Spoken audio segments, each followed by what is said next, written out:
Hello everyone, this is commerce junction. Learning never stop. आज का हमारा टॉपिक है कैपिटलाइजेशन।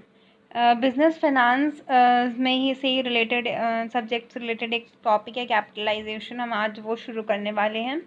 कैपिटलाइजेशन मीनिंग क्या है कि it refers to an activity और process of determining the required capital for a business concern. एक business concern के लिए रिक्वायर्ड कैपिटल कितनी होगी, द अमाउंट। यहाँ पर हम अमाउंट की बात कर रहे हैं। ओके, कैपिटलाइजेशन को एक एक्टिविटी या एक प्रोसेस हम कह सकते हैं कि जो जिस प्रोसेस की हेल्प से जो बिजनेसमैन होता है या फाइनेंशियल मैनेजर होता है वो डिटरमाइन करने की कोशिश करता है कि एक बिजनेस कंसर्न के लिए एक रिक्वायर्ड अमाउंट ऑफ कैपिटल क्या हो सकती है या राइट अमाउंट ऑफ कैपिटल क्या हो सकती है। अब बिजनेस कंसर्न जो है पे भी वेरी करता है, स्मॉल स्केल बिजनेस है कि लार्ज स्केल बिजनेस है। ओके, फर्स्ट हो गया। सेकंड किस चीज़ पे बेसिस करता है, न्यू न्यू स्टेब्लिशिंग बिजनेस है, मतलब कि अभी अभी उसे स्टेब्लिश ही किया गया है या स्टेब्लिश किया जा रहा है, तो उसकी क्या उसकी requirement of capital. And already existing business है, उसकी रिक्वायरमेंट कैपिटल की अलग अलग होगी।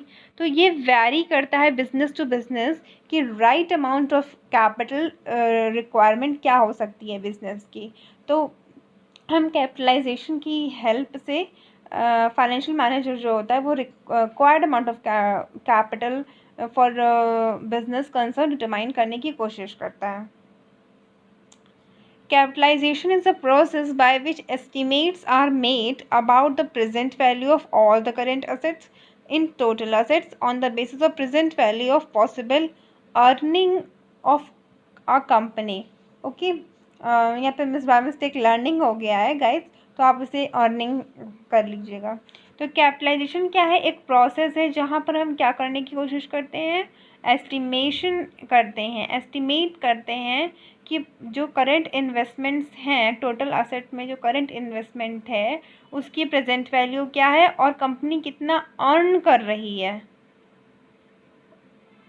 उस बेसिस पे कितने वो अर्न कर रही है, प्रेजेंट वैल्यू कंपनी की प्रेजेंट वैल्यू ऑफ अर्निंग जो है उस बेसिस पे हमारा करंट इन्वेस्टमेंट कितना होना चाहिए या कितना प्रेजेंट वैल्यू कितनी है करंट एसेट्स की, इस चीज़ को हम एस्टिमेट करने की कोशिश करते हैं कैपिटलाइजेशन में।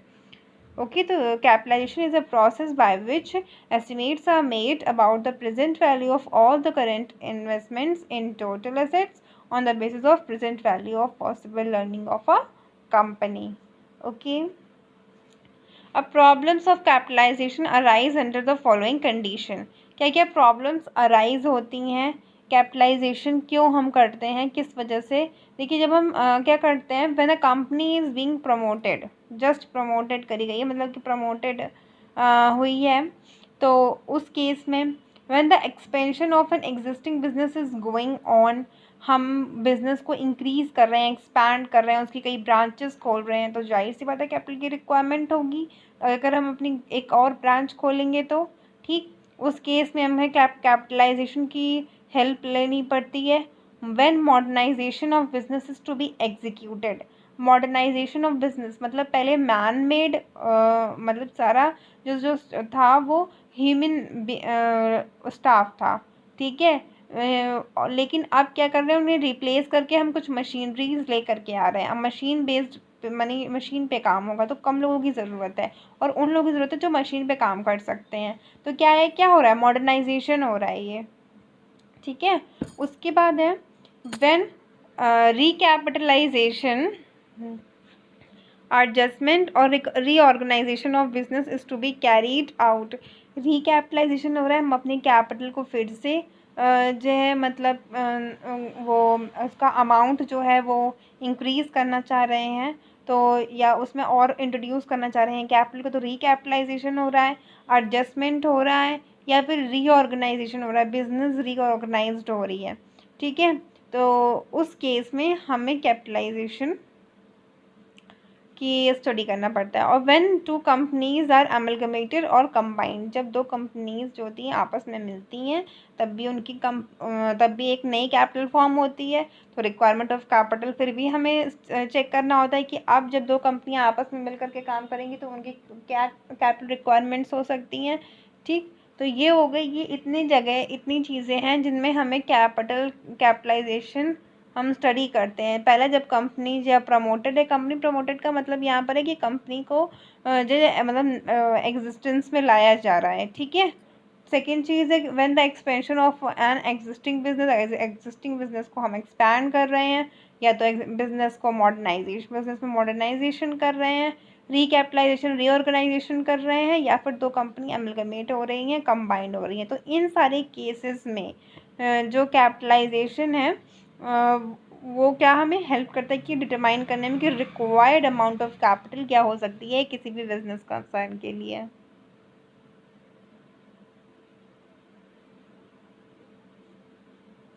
अब कैपिटलाइजेशन के दो स्टेजेस हो सकते हैं, ओवर कैपिटलाइजेशन और अंडर कैपिटलाइजेशन। इसमें तो नाम से ही पता चल रहा है, ओवर कैपिटलाइजेशन और अंडर कैपिटलाइजेशन, कि हमने कुछ ज़्यादा ही एक्सेस मनी रेज कर लिया है, फंड्स रेज कर लिए हैं। और अंडर कैपिटलाइजेशन की मतलब जितनी रिक्वायरमेंट थी उससे कम हमने फंड्स को रेज किया है। तो आज हम ओवर कैपिटलाइजेशन पर स्टडी करेंगे। ओवर कैपिटलाइजेशन क्या होता है, मीनिंग पढ़ते हैं। When a business is unable to earn a fair rate of return. ठीक है, जब हम एक फेयर रेट ऑफ रिटर्न नहीं अर्न कर पा रहा है बिजनेस। अब फेयर रेट ऑफ रिटर्न क्या होता है, जैसे कि एक शेयर होल्डर है, वो पैसा लगा रहा है कंपनी ए में, राइट। तो वो कंपनी ए में पैसा क्यों लगा रहा है, इसीलिए लगा रहा है कि वो चाहता है कि उसे रिटर्न मिलेगा। ठीक है, अपने पैसे को इंक्रीज़ करने के लिए, मनी को इंक्रीज़ करने के लिए हम कहीं भी जा कर के इन्वेस्ट करते हैं। तो इसीलिए करते हैं कि हमारा जो सेविंग्स है वो इंक्रीज़ हो।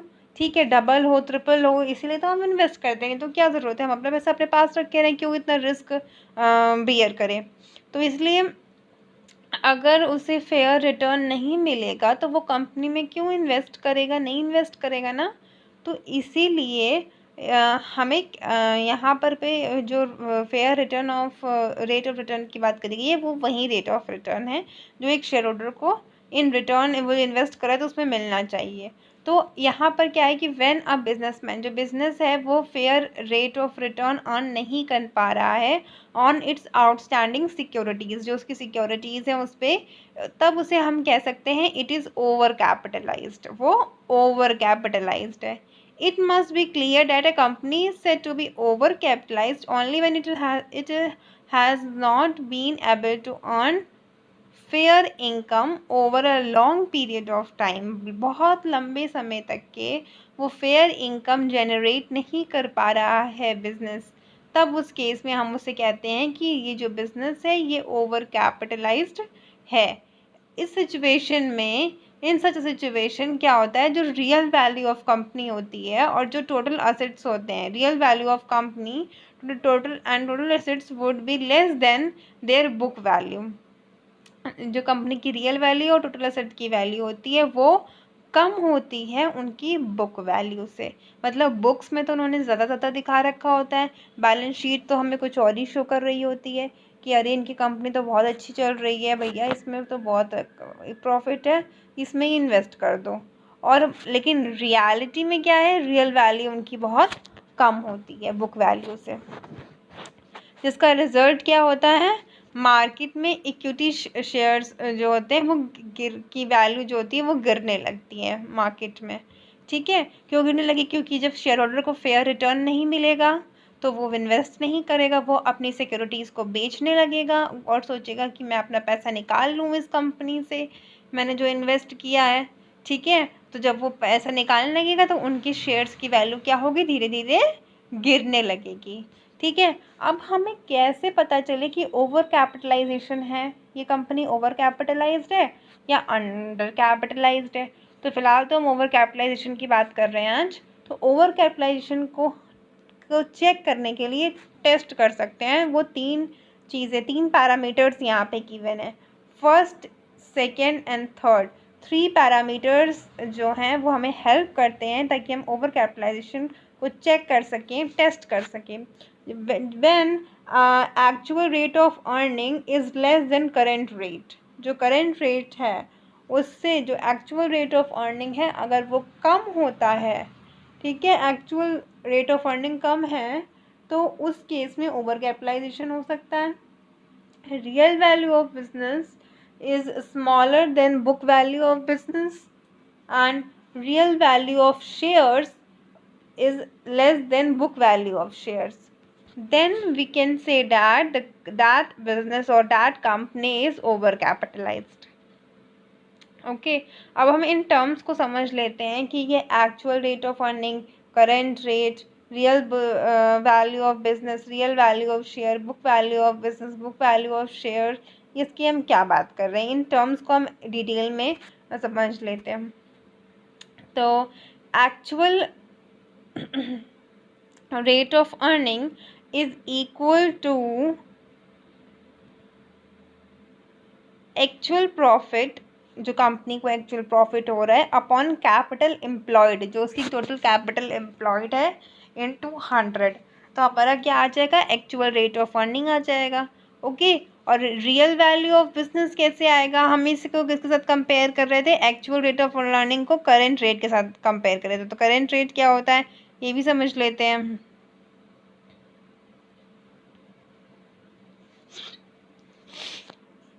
ये current rate is equal to rate of earning of companies engaged in the same business activity, it is called normal rate of return. मतलब कि वो रेट ऑफ अर्निंग जो कंपनी जो है same business operation, same activities को करके कमा सकती है, ठीक है, उसे नॉर्मल रेट ऑफ रिटर्न भी कहते हैं। तो वो करेंट रेट जो है और जो एक्चुअल रेट जो है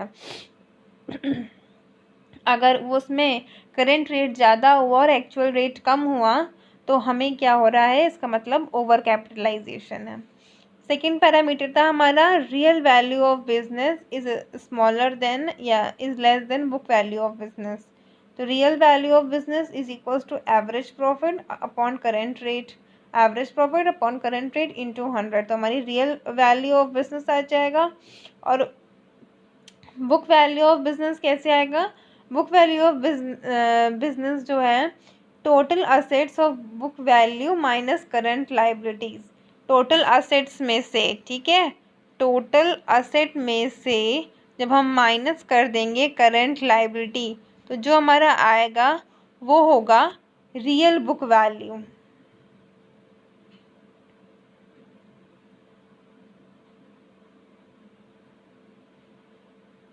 बुक वैल्यू ऑफ बिजनेस होगा, क्या होगा, book value of business when total asset is less than current liability, then हमारा बुक वैल्यू ऑफ बिजनेस आ जाएगा।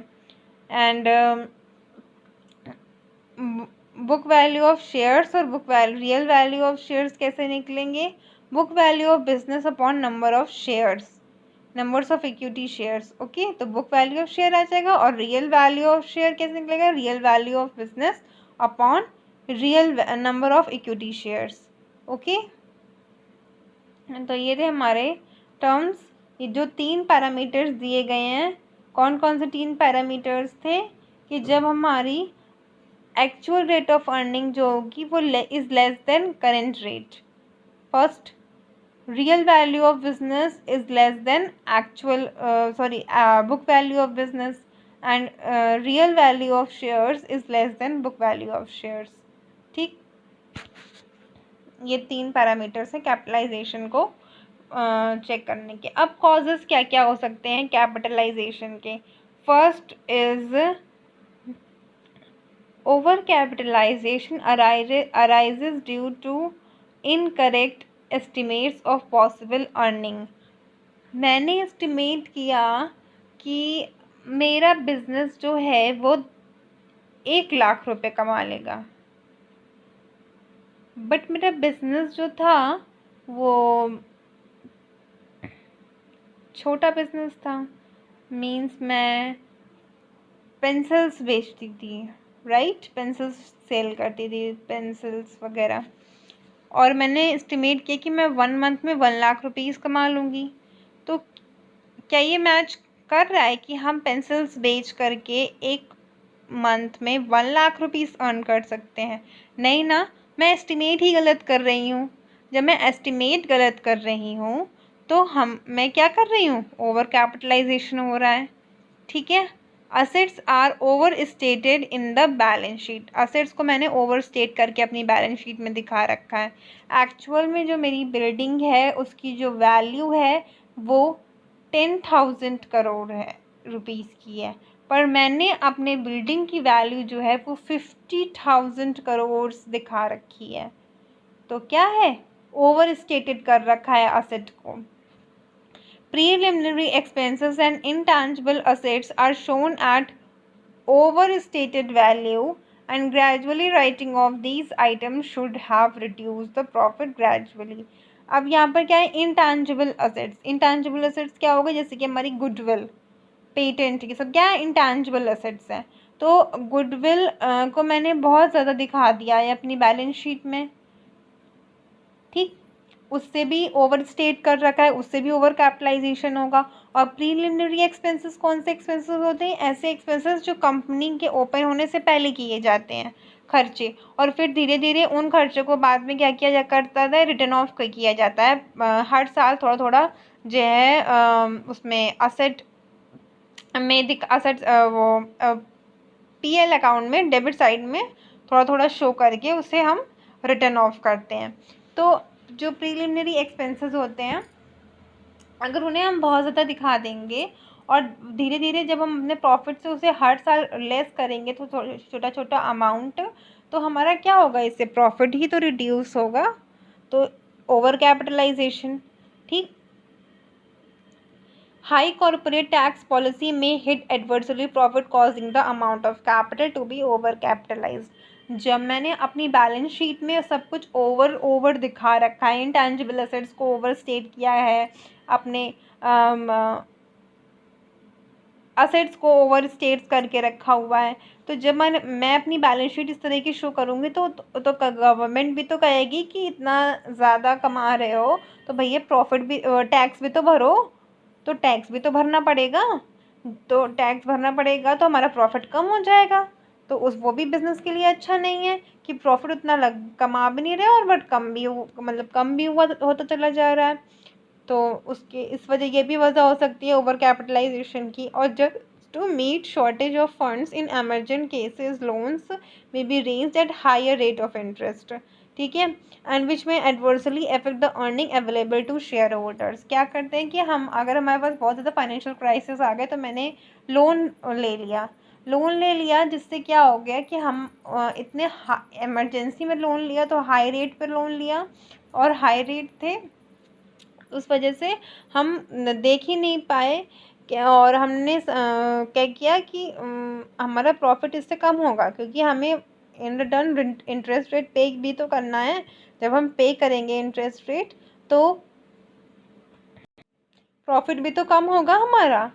और इससे क्या होगा, जब प्रॉफिट कम होगा तो प्रॉफिट कम बचेगा, तो हम जब शेयर होल्डर्स को पे करते हैं तो हम उन्हें फेयर रिटर्न नहीं कर पाएंगे, जिस वजह से क्या होगा कि वो हमारे अपने शेयर्स को विड्रॉ करने लगेंगे, अपने पैसे को निकालने लगेंगे, विड्रॉ करने लगेंगे। तो ये था कॉजेज़ ऑफ ओवर कैपिटलाइजेशन। ठीक है, तो आई होप आप लोगों को ये टॉपिक समझ में आया होगा, कैपिटलाइजेशन एंड ओवर कैपिटलाइजेशन का पार्ट। एंड थर्ड जो इसका जो एक और स्टेज है अंडर कैपिटलाइजेशन, वो मैं आपको सेकेंड वीडियो में पढ़ाऊँगी। तो अगर आपको कोई भी क्वेरी हो तो प्लीज़ आप कमेंट करके मुझसे पूछ सकते हैं। Thank you. एंड प्लीज़ मेरी वीडियो अगर आपको अच्छी लगी हो तो प्लीज़ इसे लाइक करिए, अपने फ्रेंड्स के साथ शेयर करिए, एंड आप इस चैनल को सब्सक्राइब करिए। Thank you.